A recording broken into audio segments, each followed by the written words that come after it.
મને કૃષ્ણ જોયાના ઘણા કોડ સૈયર હાલો ને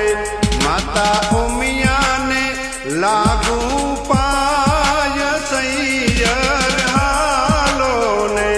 મને કૃષ્ણ જોયાના ઘણા કોડ સૈયર હાલો ને માતા ઉમિયાને લાગુ પાય સૈયર હાલો ને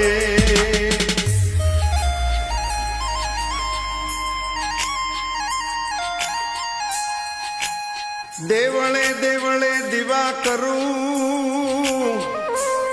અને પૂજું ભોળાનાથ એવા કાન કુંવરને પામવા